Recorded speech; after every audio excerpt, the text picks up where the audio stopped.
Hello दोस्तों, स्वागत है आप सबका अपने प्यारे से यूट्यूब चैनल स्पार्टन क्लासेस। और जैसा कि हमने आपको पहले वीडियो में बताया था, माई सेल्फ डॉक्टर शैलेंद्र पाल।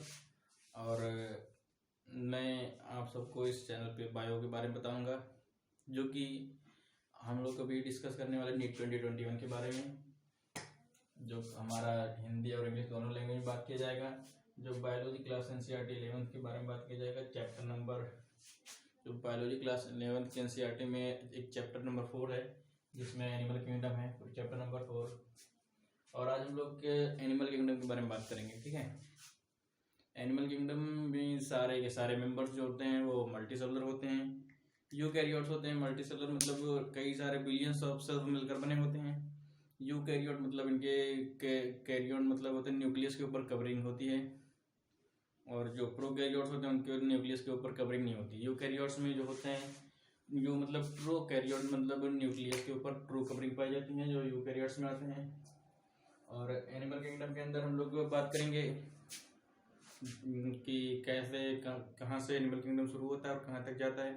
और उससे पहले कुछ बेसिक्स ऑफ क्लासिफिकेशन के बारे में जान लेते हैं, किस बेसिस पे क्लासीफाई किया गया है, ठीक है। और क्लासिफिकेशन के आधार पे हम लोग बात करेंगे, उसके आगे धीरे धीरे आगे बढ़ता चला जाएगा चैप्टर्स। बेसिस ऑफ क्लासिफिकेशंस में हम लोग बात करेंगे अपना, जैसे कि type of cell, symmetry, body organization, pattern of cell, arrangement of cell, और नोटोकार्ड प्रेजेंट ऑफ सेंट, ये सब के बारे में बात करेंगे। रिप्रोडक्टिव सिस्टम क्या होता है इनके बारे में, डाइजेस्टिव सिस्टम, सर्कुलेटरी सिस्टम, इन्हीं सब के आधार पे क्लासीफाई किया गया है एनिमल किंगडम को। और जिसमें से सबसे पहले बेसिस होता है, किस बेसिस पे, ऑर्गेनाइजेशन, बनावट के आधार पर क्लासीफाई किस बेसिस पे किया गया है।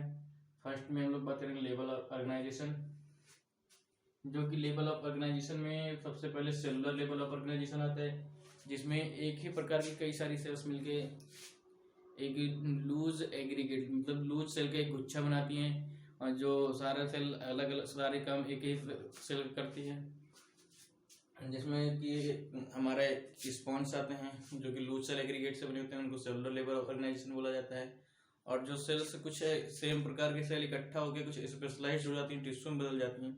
सेम प्रकार के सेल इकट्ठा होकर एक ही काम के लिए स्पेसिफिक हो जाती हैं, वो टिश्यू लेवल ऑर्गेनाइजेशन में आ जाती हैं। जैसा कि आप देख सकते हैं, division of labour occur among the cell, arrange the it into more complex, और ये कुछ कॉम्प्लेक्स हो जाती हैं। The cell performing same function arrangement into the tissue, जो कि सेल सेम फंक्शन परफॉर्म करती हैं, उन्हें टिश्यू में बदल जाती हैं, अरेंज हो जाती हैं। और इस लेवल को क्या कहते हैं, टिश्यू लेवल ऑर्गेनाइजेशन बोलते हैं, ठीक है।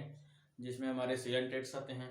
उसके बाद आता है organ level of organ level organization, जिसमें हायर फाइलम्स आते हैं, जैसे कि प्लेटिहेल्मिन्थेस में टिश्यू मिलके एक ऑर्गन बना लेते हैं। जो सेम टाइप के टिश्यूज होते हैं वो मिलके एक ऑर्गन बना लेते हैं, और एक स्पेसिफिक कार्य को एक ऑर्गन करता है, उसमें आते हैं प्लेटिहेल्मिन्थेस, ऑर्गन लेवल ऑर्गेनाइजेशन में आते हैं, ठीक है। और उसके बाद हम लोग बात करते हैं अपना organ system level of organization, जिसमें कई सारे ऑर्गन्स मिल के एक सिस्टम बना लेते हैं। जैसे कि अपना डाइजेस्टिव सिस्टम में आता है लंग्स, नहीं सॉरी, डाइजेस्टिव सिस्टम में स्टमक, इंटेस्टाइन, और लीवर से बाइल निकलता है, पेनक्रियाज से पेनक्रियाटिक जूस निकलता है, सारा मिलके एक सिस्टम बना लेते हैं। एक्सक्रीटरी सिस्टम में किडनी, यूरेटर, यूरिनरी ग्लैंड्स, और ये सब यूरिनरी ट्यूब्यूल्स आती हैं, जिसे सब से एक सिस्टम बना लेते हैं, उन्हें ऑर्गन सिस्टम लेवल ऑर्गेनाइजेशन कहते हैं। जिसमें अलग अलग जैसे digestive system, circulatory system, respiratory system आते हैं, और एक्सक्रीटरी सिस्टम आते हैं, ये सब आते हैं, नर्वस सिस्टम होते हैं, ठीक है। इसमें ऑर्गन सिस्टम लेवल ऑर्गेनाइजेशन के एग्जांपल देखते हैं हम लोग। आपका पहला एनिलिडा है, उसके बाद आर्थ्रोपोडा है, फिर मोलस्का है, इकाइनोडर्मिट्स एंड कॉर्डेट्स होते हैं। ये हो गए अपने basis, first basis of organization, जो कि लेवल ऑफ ऑर्गेनाइजेशन था। अब इसमें हम लोग बात करते हैं डाइजेस्टिव सिस्टम जो होता है वो दो टाइप के होते हैं, जैसे कि एक होता है इनकम्प्लीट डाइजेस्टिव सिस्टम, एक होता है complete digestive system.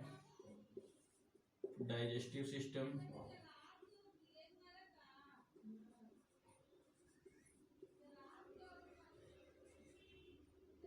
is two types.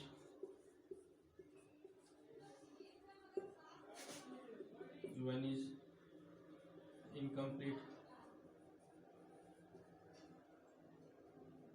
Incomplete में आते हैं अपने प्लेटिहेलमिन्थस।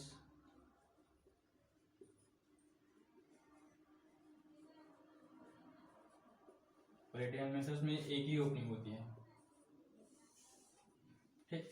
इसी को as a mouth and as anus दोनों प्रकार से यूज किया जाता है।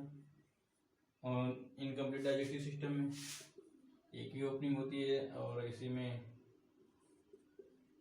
जरूरत पड़ने पर एनएस के तरीके से फिर से एक्सक्रीटरी वेस्ट भी बाहर निकलता है और भोजन भी इसी से अंदर होता है। ये इनकम्प्लीट डाइजेस्टिव सिस्टम में आते हैं।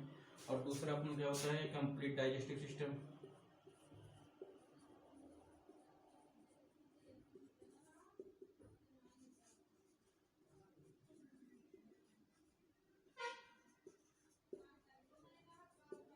इसमें दो ओपनिंग्स पाई जाती हैं।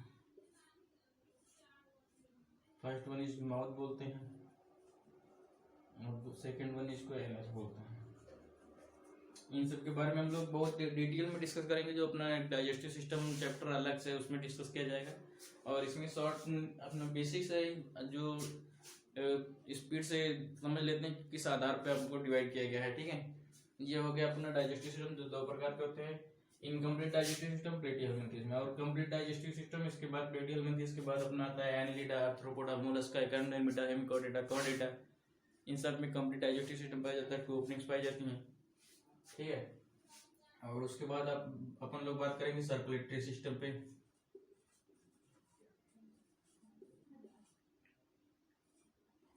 सर्कुलेटरी सिस्टम, इसमें भी टू टाइप्स के होते हैं। सर्कुलेटरी सिस्टम में हम लोग पढ़ेंगे दो प्रकार के, ठीक। फर्स्ट वन जो होता है ओपन टाइप का सर्कुलेटरी सिस्टम और सेकंड होता है क्लोज टाइप। ओपन टाइप में ये होता है ना भाई कि ओपन टाइप में जो ब्लड होता है हार्ट से निकल के डायरेक्ट टिश्यू या ऑर्गन को बात करता है, ठीक है। जैसे इंजन से आप लोग देखे होंगे खेत में पानी लगाते होंगे, ठीक है। इंजन से पानी निकाल के और बिना पाइप बिछाए हुए डायरेक्ट पानी निकाल देना, ये ओपन टाइप का सर्कुलेटरी सिस्टम है, डायरेक्ट पानी फ्लो करता है। और क्लोज टाइप में होता है पाइप्स बिछी होती है, जिसे वेन्स, आर्टरी, एरोटा ये सब बोलते हैं। वो क्लोज टाइप सर्कुलेटरी सिस्टम में आते हैं, ठीक। बाकायदा लाइन होती है आर्टरीज, वेन्स की, वो क्लोज टाइप में आते हैं। हार्ट से फिर आर्टरी से जाते हुए ब्लड फिर टिश्यू या सेल्स को मिलता है, ये क्लोज टाइप में आते हैं, ठीक है। ये हो गया अपना ऑर्गेनाइजेशन, लेवल ऑफ ऑर्गेनाइजेशन। उसके बाद हम लोग बात करेंगे सिमेट्री के बारे में। सिमेट्री में देखेंगे किस प्रकार की सिमेट्री होती है, क्या क्या होता है, इस सब के बारे में बात की जाएगी सिमेट्री में।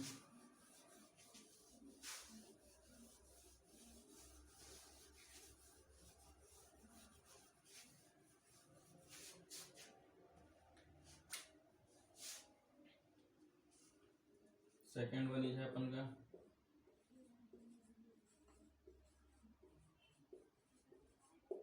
सिमेट्री, ठीक। सिमेट्री में हम लोग बात करेंगे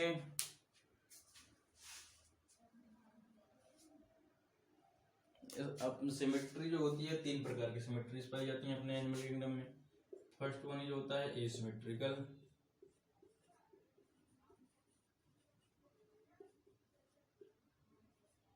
सिमेट्री मतलब बनावट या किस प्रकार की बनावट है देखा जाए। जैसे कि किसी भी चीज को कोई आकार ना दिया जाए, वो सिमेट्री, कोई सेम पैटर्न भी ना हो, एसिमेट्रिकल में आते हैं।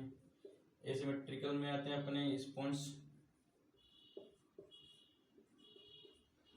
जैसा सिमेट्री को मीन्स होता है किसी चीज को दो बराबर भाग में काटें, जो दोनों किसी भी एंगल से काटेंगे वो एक जैसा दिखाई दे, ठीक है। फर्स्ट होता है एसिमेट्री, कोई भी किसी भी प्लेन से काटोगे उसके बराबर हिस्से नहीं दिखाई देंगे, ठीक है, वो एसिमेट्रिकल में आते हैं। और सेकंड अपन का होता है कि रेडियल सिमेट्री,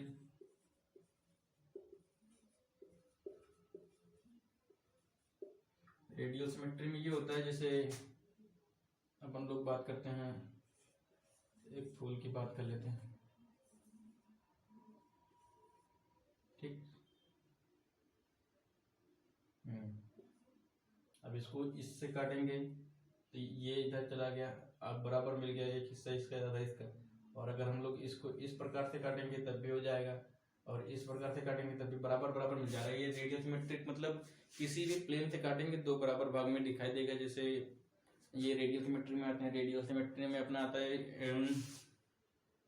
एडल्ट गायनोडर्मिड्स आते हैं, और रेडियल सिमेट्री में अपन के आते हैं सिलेंट्रेट्स आते हैं, रेडियल सिमेट्री में आते हैं।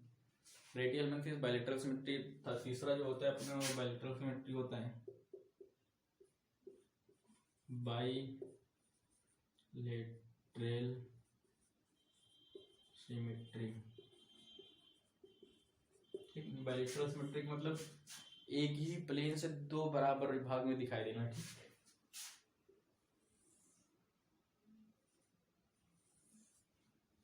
ये हो गया। अपन लोग इसको काटेंगे एक ही प्लेन से काटना है, एक ही तरफ से काटेंगे दो बराबर हिस्से में दिखाई देगा। जैसे अपन लोग की बॉडी हो गई, इसको एक ही प्लेन से काट सकते हैं, तो ऐसे बीच से काट देंगे। ठीक, ये अपन लोग बायलैटरल सिमेट्री में आते हैं। आधा हिस्सा इधर का, एक हाथ एक आंख, आधा मुंह आधी नाक, एक कान एक तरफ, इधर एक तरफ, ये लोग ये हो गया बायलैटरल सिमेट्री में। ठीक, जैसे कि प्लेटिहेलमिन्थेस बायलैटरल में आ गया। और अगर अपन लोग को और कोई प्लेन से अगर काटना हो, जैसे ये हो गया वर्टिकल प्लेन से काटा गया सीधा। ठीक, और अगर हम लोग सोचे हॉरिजॉन्टली काटा जाए तो ऐसे काटेंगे तो इक्वल पार्ट में नहीं आएगा ना, हाथ और मुंह ऊपर हो जाएगा, पैर पैर नीचे बचेगा, इससे कोई मतलब थोड़ी ना हो जाएगा। ये बायलैटरल सिमेट्री में केवल एक ही प्लेन से काटेंगे तो दो इक्वल आइडेंटिकल हाफ में बटेगा। ठीक, ये हो गया अपना सिमेट्री, बायलैटरल सिमेट्री देख लीजिए। ठीक है, इतना हम लोग आज की क्लास में भी बात करेंगे बायलैटरल सिमेट्री के बारे में और सिमेट्री के बारे में बात किया, और बाकी अपन लोग बात करेंगे नेक्स्ट क्लास में, क्योंकि ज़्यादा लेंथी वीडियो हो जाएगी और अभी लेंथी वीडियो अपलोड नहीं करेंगे। ठीक, और भाई लोग आपसे रिक्वेस्ट है कि प्लीज़ अपने इस चैनल को सब्सक्राइब करें, लाइक करें और अपने दोस्तों में शेयर करें, ज़्यादा से ज़्यादा सब्सक्राइब करें ताकि हमको भी अच्छा लगे।